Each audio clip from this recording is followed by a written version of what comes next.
Hi guys, स्वागत है आपका हमारे YouTube चैनल आई स्मार्ट सॉल्यूशन पर। आज की इस वीडियो में हम क्लास 12 के फिजिक्स के चैप्टर 3 करंट इलेक्ट्रिसिटी के लिए टॉप 2 केस स्टडी के टॉप 10 क्वेश्चंस की एक सीरीज सेकंड डिस्कस करेंगे। जैसे कि आपको पता है चैप्टर 1, 2, 3 के हम टॉप 2 बोल सकते हैं केस स्टडी की चार क्वेश्चन अच्छे से आपके साथ डिस्कस कर चुके हैं। सो देखते हैं बोर्ड के टर्म 1 के एग्जाम में आपके लिए ये केस स्टडी कितनी ज्यादा इंपॉर्टेंट होने वाली है। सबसे पहले आपको डिस्प्ले होगी केस स्टडी फर्स्ट में हम उसके बोल सकते हैं जो 5 क्वेश्चन होते हैं अच्छे से सॉल्व करेंगे। सो केस स्टडी फर्स्ट हमारे पास ये है, आपको अच्छे से डिस्प्ले भी हो रही होगी। देखते हैं किस कॉन्सेप्ट के ऊपर है। यहाँ पर आपको दिख रहा है कि पावर और रेजिस्टेंस के कॉन्सेप्ट के ऊपर है। पावर के सभी फॉर्मूले यहाँ पर मेंशन भी किए हुए। फिर भी मैं एक बार बोल सकते हैं रिकैप के लिए पी इक्वल में वी आई सभी फॉर्मूले के ऊपर लिख देते हैं। ठीक है, I square R V square upon R, ये सभी फॉर्मूले आते हैं हमारे पास। तो अब हमारे पास ये चारों फॉर्मूले हैं, डब्ल्यू अपॉन टी भी होता है, ये सभी फॉर्मूले यूज कर लेंगे। थोड़ा सा बेसिक डिटेल हमें पता भी है और यहाँ पर एक छोटा सा डायग्राम भी है, वो शायद आपको डिस्प्ले नहीं हो रहा होगा। डायग्राम मैं आपको बता देता हूँ बनाकर यहाँ पर क्या डायग्राम दिया हुआ है। यहाँ पर 2 बल्ब दी मैंने, कुछ इस टाइप से बल्ब है। एक बल्ब ये है, सेकेंड बल्ब ये है, देन ये दोनों सीरीज में। एक और बल्ब है वो यहाँ पर पैरेलल में इनके साथ। इसका नाम क्या 1, इसका नाम 2 और इसका नाम 3। ठीक है, आफ्टर देन एक और बल्ब है यहां पर, वो कुछ इस तरीके से लगा हुआ है। और ये देन यहां पर हमारे पास बैटरी है। ठीक है, बैटरी विद 2 सेल। अब इस क्वेश्चन को सबकी चीजों को रीड करना है, सभी फिजिकल क्वांटिटी को क्या क्या हमारे पास गिवन है, कैसे कैसे क्वेश्चन को सॉल्व करना है। क्वेश्चन में यूजेबल सभी चीजें मैंने यूज, जितने भी फॉर्मूले यूज होने वाले सब यहाँ पर लिख लिए। लेकिन लास्ट में वो क्या लिखा हुआ है, the given figure show 4 bulbs 1, 2, 3, 4। ये 4 है, बल्ब नंबर 4 ये वाला है। और यहाँ पर बोला है कंज्यूम सेम पावर, यानी कि चारों बल्ब में ध्यान रखना पावर सेम पावर कंज्यूम कर रहे हैं। And the resistance of the bulb 1 first का कितना रेजिस्टेंस है, तो 36 ओम है। बाकी अदर का फाइंड भी कर लेंगे अगर नीड होगी तो ना। अब देखते हैं, read the above passage carefully and give the answer of the following questions. First question क्या है हमारे पास सीरीज का, इसी केस स्टडी का। केस स्टडी फर्स्ट का फर्स्ट क्वेश्चन यहाँ पर गिवन है, what is the resistance of bulb 3, यानी कि बल्ब 3 कौन सा, इसका रेजिस्टेंस क्या होने वाला है। हमें पता है सीरीज में करंट सेम होता है और वोल्टेज डिफरेंट होता है, तो हम इसे सॉल्व कर सकते हैं इजी, यस और नो। और पावर कैसी होगी, पावर दोनों केसेस में हमारे पास सेम होगी। यहाँ पर थोड़ी सी थ्योरी वाले कॉन्सेप्ट है, अगर वो चाहो तो मैं लिखना तो लिख भी देंगे, वरना उनकी नीड तो मुझे लगती नहीं कोई नीड होने वाली है। अब आप छोटा सा कॉन्सेप्ट समझिएगा। यहाँ पर अगर मैं बोल देता हूँ कि पूरे में जो करंट वोल्टेज फ्लो हो रहा है, वी वोल्टेज फ्लो हो रहा है, तो वोल्टेज हमारे पास डिफरेंट होता है पैरेलल में, करंट सीरीज में करंट तो सेम है इनका। यहाँ पर क्या है, हमारे पैरेलल में वोल्टेज तो सेम होता है, लेकिन सीरीज में वोल्टेज सेम नहीं होता। तो यहाँ पर अगर टोटल वोल्टेज V फ्लो हो रहा होगा तो इसका भी V/2 होगा, इसका V/2 होगा। तो यहाँ पर देख सकते हैं इसका वोल्टेज V/2 होगा और इसका V/2 होगा। टोटल वोल्टेज क्या फ्लो हो रहा है, V फ्लो हो रहा है। तो इसी केस स्टडी के क्वेश्चन नंबर फर्स्ट को देखते हैं। फर्स्ट क्वेश्चन में हमारे पास क्या सॉल्व करना है। फर्स्ट क्वेश्चन आपको अच्छे से डिस्प्ले हो भी गया होगा। यहाँ पर बोला है what is the resistance of bulb 3, यानी कि बल्ब 3 का रेजिस्टेंस क्या होने वाला है। बहुत अच्छे सॉल्व करेंगे, बिल्कुल भी जल्दबाजी नहीं करनी, कॉन्सेप्ट को अच्छे से समझना है तो आपको, है ना। क्या बोला गया है, ये 2 और 3 दोनों ही बल्ब सीरीज में है। सीरीज में हमारे पास करंट क्या होता है, सेम फ्लो होता है। तो आपको एक चीज पता है कि P2 की और P3 की पावर भी इक्वल होगी, यस और नो। पावर क्या होगा, P का formula I square R, second का आई स्क्वायर आर, थर्ड का। आपने देखा दोनों में आई सेम लिया, क्योंकि सीरीज में करंट कैसे होता है, सेम होता है। तो आई स्क्वायर से आई स्क्वायर कैंसिल, यानी कि R2 का और R3 का रेजिस्टेंस जो भी आएगा आपस में इक्वल आएगा। यानी कि मुझे 3 का फाइंड करना है तो ये 3 का फाइंड करना, हाँ 3 बल्ब फाइंड करना, जो 2 का आएगा वही 3 का, वही दोनों का सेम होने वाला है। एक और चीज, जब हमारे पास दोनों रेजिस्टेंस आपस में इक्वल है तो हमारे पास मान लेते हैं जो ए में बल्ब ए में जो भी वोल्टेज फ्लो रहा है वो V है, और V हमारे पास पैरेलल में क्या होते हैं, इक्वल होते हैं। ये V है तो इसका V1 V2 मान ले, ये आपस में इक्वल होंगे, यस और नो। ये हमारे पास क्या हो जाएगा, दोनों सेम है ना, तो हमारे पास क्या हो जाएगा, मैं इसे V/2 लिख लूं, यस और नो। देखो यहाँ पर क्या बोला गया है, बहुत अच्छे से सुनिएगा, ये कॉन्सेप्ट अच्छे से क्लियर होना चाहिए, तभी आपको पॉइंट अच्छे से क्लियर होंगे। यहाँ पर हमारे पास ये सम होगा नहीं होगा, पैरेलल में इक्वल होते हैं, दोनों इक्वल रख लिए। अब ये V है और ये दोनों का सम V आना चाहिए, यानी कि V1 क्या होगा हमारे पास, V/2 और V/2 दोनों ऐड करके देख लेंगे, V के इक्वल आ रहा है, यानी कि दोनों का वोल्टेज हमारे पास V/2 फ्लो हो रहा है। ऐड करेंगे V आएगा और पैरेलल में इक्वल होते हैं, ठीक है कॉन्सेप्ट। अब पावर चेक करनी है, रेजिस्टेंस फाइंड करना है हमें R3 का। तो R1 यानी कि बोल सकते हैं ये वाला और R3 ये वाला, इनको हम इनकी पावर आपस में इक्वल रख लेते हैं, यानी कि P1 इक्वल में P3 क्या होता है, V square upon R1 V square upon R3। इसका V और इसका V क्या होगा, R1 यानी कि फर्स्ट वाले में वोल्टेज क्या है, V है, ठीक है। V स्क्वायर अपॉन R कितना है, 36 है। इसमें 3 वाले में वोल्टेज कितना है, मैंने बताया था दोनों में वोल्टेज कितना V/2 V/2, V²/4 हो जाएगा और R3 फाइंड करना है। V² से V² cancel, divide into multiply, 4 9 जा 36, यानी कि R3 कितना आ गया 9 ओम। इसका ऑप्शन है हमारे पास इसमें, ये देखो है ऑप्शन हमारे पास, बी ऑप्शन करेक्ट है। एक चीज और ध्यान रखनी है आपको, यहाँ से R3 और R2 इक्वल थे तो दोनों का रेजिस्टेंस 9 होने वाला है। अब इसी केस स्टडी के क्वेश्चन नंबर 2 को देखते हैं। थोड़ा सा डायग्राम को ध्यान देते हैं, अभी एक दो क्वेश्चन में और भी नीड पड़ सकती है हमें इसकी। देखो सेकंड क्वेश्चन में क्या दिया गया हमारे पास।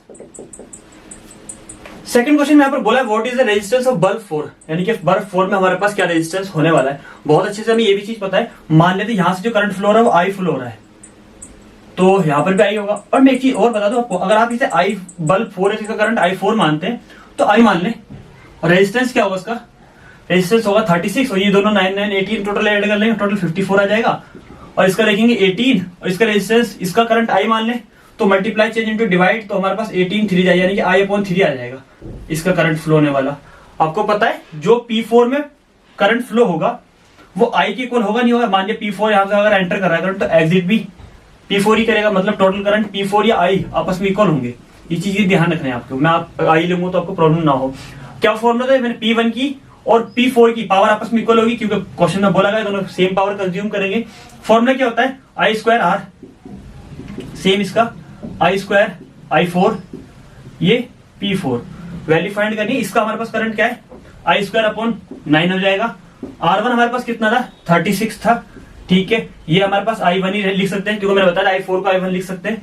यस और नो, I² से I² कैंसिल 9 4 जा, यानी कि R4 में मतलब यहाँ पर जो रेजिस्टेंस फ्लो हो रहा है वो 4 हो रहा है। इसका हमारे पास कौन सा ऑप्शन करेक्ट होगा, क्वेश्चन नंबर 2 का।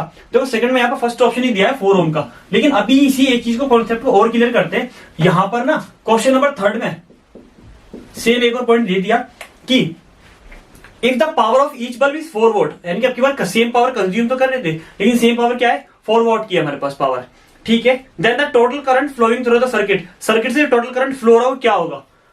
पी का फॉर्मूला क्या था, P4 ही चेक कर लेते, I4R4 क्या करंट फ्लो होता है अभी हमने चेक करा 1 आया था, यस और नो। सो ये हमारे पास 1 आ गया, रेजिस्टेंस कितना आया 4 आया, तो ये हमारे पास क्या आ जाएगा 4 बन जा 4, यानी कि हमारे पास पावर क्या 4 वोट की है। सॉरी करंट तो यहाँ पर गिवन नहीं था ना, तो पावर गिवन थी। पावर कितनी है 4 है, रेजिस्टेंस कितना है हमारे पास, रेजिस्टेंस 4 आया P4 का, 4 से 4 कैंसिल, तो हमारे पास क्या आएगा I4 1 आएगी, और I4 को ही हम I लिख सकते हैं।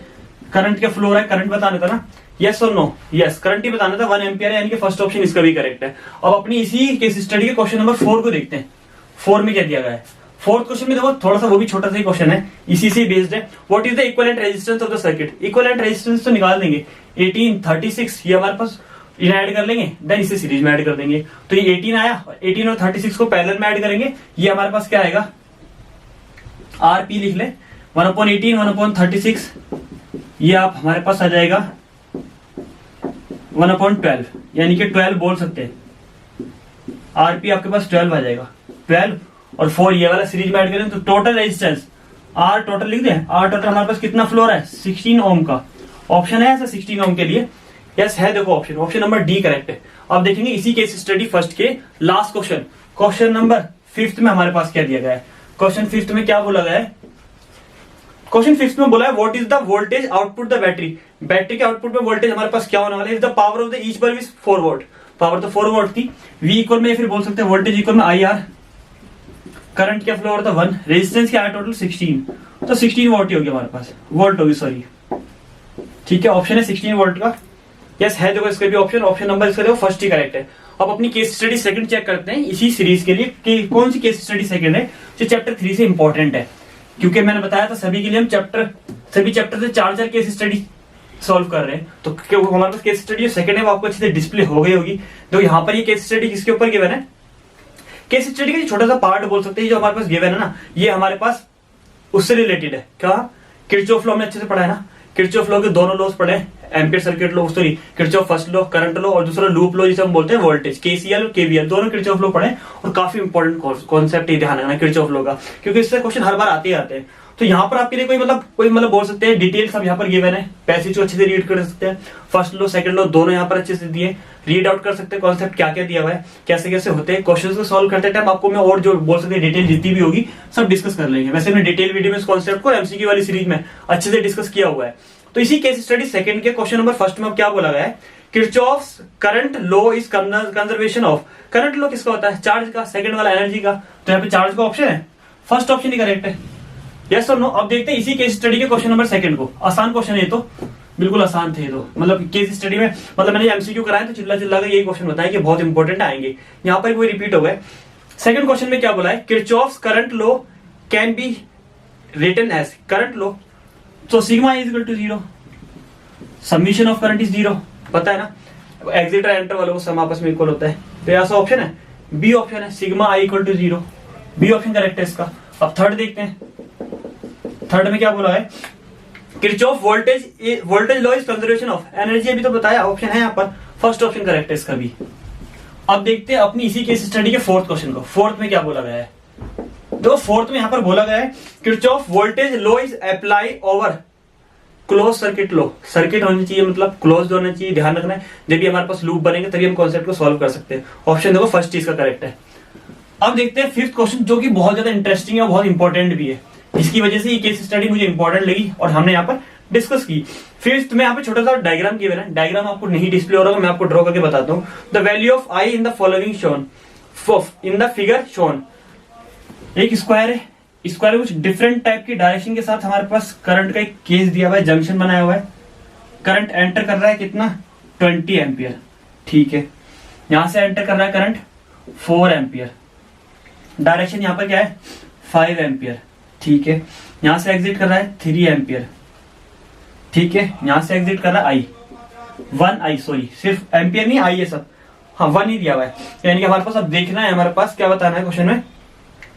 क्वेश्चन में यहाँ पर बोला the value of I in the, sorry ये वाले पास यहाँ पर कितना आई आने वाला है ये हमें फाइंड करना है, मींस इसे बोल सकते हैं मिसिंग वैल्यू है, चेक करना। ऑप्शन हमारे पास 19 है, 21 है, 8A या फिर 4A, यानी कि 4A या फिर 8A, चेक करते हैं, बहुत अच्छे से सुनिएगा।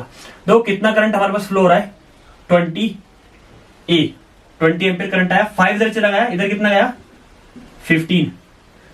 15 और 4 ही आ गया, अब यहाँ पर कितना है 19, यस और नो, यहां से 5 आ रहा है, 5 में से 3 इधर चला गया, इधर कितना गया 2, 19 और 2 इधर कितना फ्लो रहा होगा 21 है, ऐसे ही क्लियर हो गया। तो 21 का ऑप्शन है यहाँ पर, यस देखो उसका बी ऑप्शन बिल्कुल करेक्ट है। अब तक का सबसे इंपॉर्टेंट क्वेश्चन था, कितना इंटरेस्टिंग था ना, मतलब ऐसे ही क्लियर हो गया। अब हमारे पास आई होप सो कि दोनों ही केस स्टडी क्लियर हो चुकी है, दोनों ही केस स्टडी के टॉप 10 क्वेश्चन आपको बहुत ज्यादा अच्छे लगे होंगे। वीडियो पसंद आते वीडियो को लाइक करना ना भूलें, अगर आप चैनल पे नए तो चैनल सब्सक्राइब कर दे, बेल आइकन को प्रेस कर दे, जिससे कि रिमेनिंग चैप्टर्स की अच्छी अच्छी केस स्टडी, अच्छे क्वेश्चन, अच्छे टॉपिक या टर्म 2 की प्रिपरेशन की सारी वीडियोस आपके पास टाइम टू टाइम पहुंच सके।